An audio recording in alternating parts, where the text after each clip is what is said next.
Assalamualaikum warahmatullahi wabarakatuh. Baiklah teman-teman, pada video kali ini kita akan membahas untuk soal post-test teman-teman ya di modul 3 Filosofi Pendidikan dan Pendidikan Nilai. Langsung saja kita masuk post-test yang pertama teman-teman. Oke, kita mulai post-test. Soalnya adalah Nela adalah salah satu siswa Anda yang memiliki prestasi luar biasa di akademik.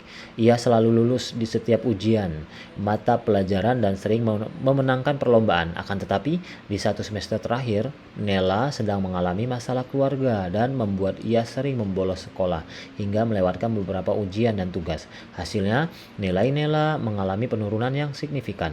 Namun, Nela pun memohon kepada Anda untuk memberikan kesempatan ujian susulan dan kelonggaran tenggat tugas agar ia tetap menyelesaikan dan dapat memperbaiki nilainya. Anda ingin memberikan kelonggaran kepadanya, namun Anda khawatir hal ini dapat menimbulkan ketidakadilan bagi siswa lain dan mengurangi standar akademik yang sedang Anda terapkan secara konsisten.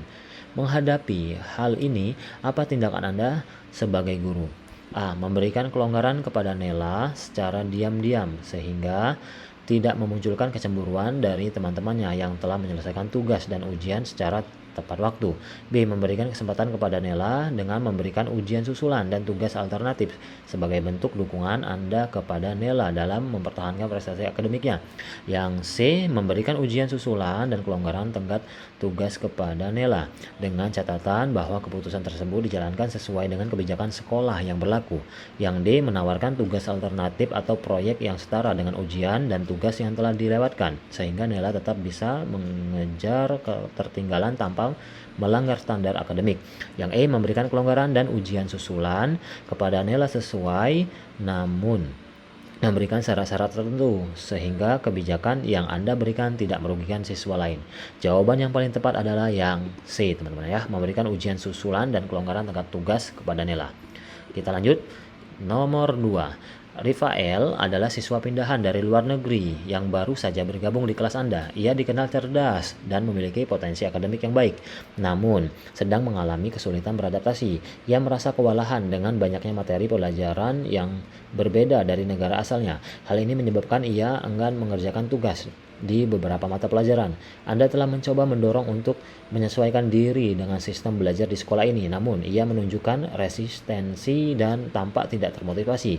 Sebagai guru, bagaimana cara menyikapi kondisi ini? A. Memberikan arahan kepada Rifael untuk secara bertahap beradaptasi dengan sistem belajar dan kurikulum sekolah ini. B. Melibatkan orang tua Rifael untuk mengarahkan Rifael beradaptasi dan berkenan mengikuti kurikulum di sekolah ini. C. Mengajak Rifael berdiskusi secara pribadi untuk memahami kesulitan yang ia hadapi dan mencari solusi bersama. Yang D. Menginstruksikan teman-teman sekelasnya untuk memberi bantuan akademik dan emosional kepadanya. Yang E. Mengurangi beban tugas Rifael sementara waktu untuk membantunya menyesuaikan diri di sekolah ini. Jawaban yang paling tepat adalah yang C teman-teman ya, mengajak Rifael berdiskusi. Kita lanjut soal nomor 3.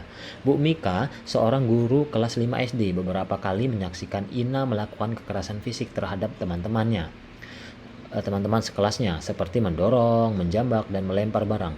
Ia telah sering memberikan bimbingan kepada Ina untuk tidak melakukan kekerasan fisik kepada temannya. Namun, Ina tetap mengulangi terus-menerus. Bu Mika berinisiatif untuk memanggil orang tua Ina dengan harapan orang tua Ina dapat menasihatinya dan membimbing Ina untuk berubah. Sayangnya, saat dipanggil, orang tua Ina menganggap Ina hanyalah anak yang aktif dan merasa Bu Mika terlalu membesar-besarkan masalah Ina. Orang tua Ina juga menjadi tidak terima dan marah dengan Bu Mika. Jika Anda adalah Bu Mika, bagaimana Anda menghadapi orang tua Ina? A. Melakukan konsultasi dan meminta bantuan kepada rekan sekiranya dapat bersikap bijaksana dalam menangani kondisi Ina dan orang tuanya. B. Memberikan empati kepada orang tua Ina dan memberikan penjelasan berdasarkan bukti-bukti konkret sehingga mereka terbuka untuk mencari solusi bersama. Yang C. Mengimbangi nada bicara orang tua Ina agar mereka bersedia mendengarkan penjelasan Anda dan bersedia bersama-sama menyelesaikan masalah Ina. Yang D. Menenangkan orang tua Ina dan memberikan penjelasan secara konstruktif. dan objektif sehingga dapat lebih mudah diterima oleh orang tua Ina. Yang E memutuskan untuk melanjutkan bimbingan dengan Ina tanpa melibatkan orang tua lagi agar bimbingan berjalan dengan objektif dan efektif. Jawaban yang paling tepat adalah di sini teman-teman ya, yang B teman-teman ya, memberikan empati kepada orang tua Ina. Oke, kita lanjut soal nomor 4. Soal nomor 4, saat mengawasi ujian, Bu Ani melihat beberapa siswa saling menyontek. Bu Ani telah memberikan peringatan secara lisan agar mereka mengerjakan soal secara jujur dan mandiri hingga ujian berakhir. Para siswa telah berhenti menyontek, namun di ujian berikutnya, Bu Ani kembali melihat mereka mengulangi secara diam-diam. Bu Ani ingin memberikan teguran lebih tegas ataupun sanksi secara langsung. Akan tetapi, Bu Ani khawatir hal ini dapat menimbulkan rasa malu dan menurunkan motivasi siswa dalam bersekolah. Jika Anda adalah Bu Ani, tindakan apa yang Anda akan lakukan? Yang A, memberikan teguran secara langsung agar memberi efek jera bagi siswa mencontek dan menjadi pengingat bagi siswa lainnya. Yang B, membiarkan siswa yang menyontek selama ujian, namun Anda akan mencatat nama-nama mereka untuk memberikan hukuman berupa pengurangan nilai. Yang C, meningkatkan pengawasan dengan memindahkan tempat duduk siswa yang tampak curang agar lebih terkontrol dan meminimalisir tindakan menyontek. Yang D, menginisiasi sesi refleksi dengan meminta siswa untuk merenungi pentingnya kejujuran dalam ujian serta dampak buruk perilaku menyontek. Yang E, memberikan beberapa sesi bimbingan agar siswa-siswa yang menyontek dapat meninggalkan perilaku buruk tersebut dan dapat berperilaku jujur. Jawaban yang benar adalah yang tentu saja yang E, memberikan beberapa sesi bimbingan ya teman-teman ya.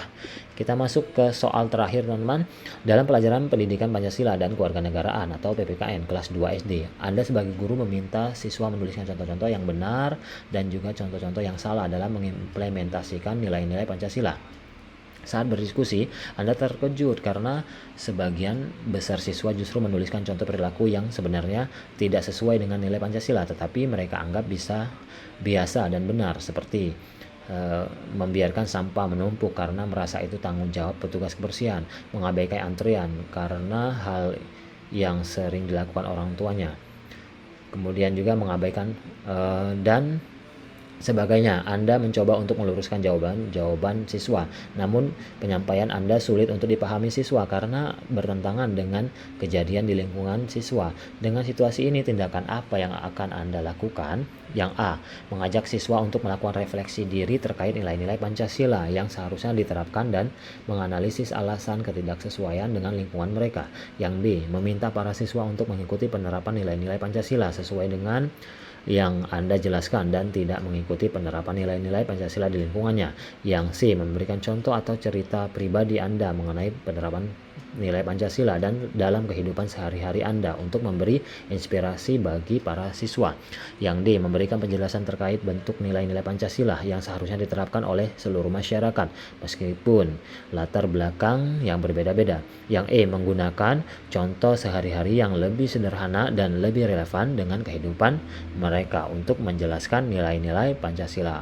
Nah, jawaban yang paling tepat adalah yang A ya teman-teman ya, mengajak siswa untuk melakukan refleksi diri terkait nilai-nilai Pancasila ya teman-teman ya. Kita cek ulang. Oke, kita cek teman-teman ya. Oke, dari nomor 1 sudah. Oke, kita kumpulkan berapakah nilainya teman-teman? Oke, nilainya 25 dari 25 poin ya teman-teman ya. Semoga video ini dapat bermanfaat teman-teman. Saya akhiri, wassalamualaikum warahmatullahi wabarakatuh.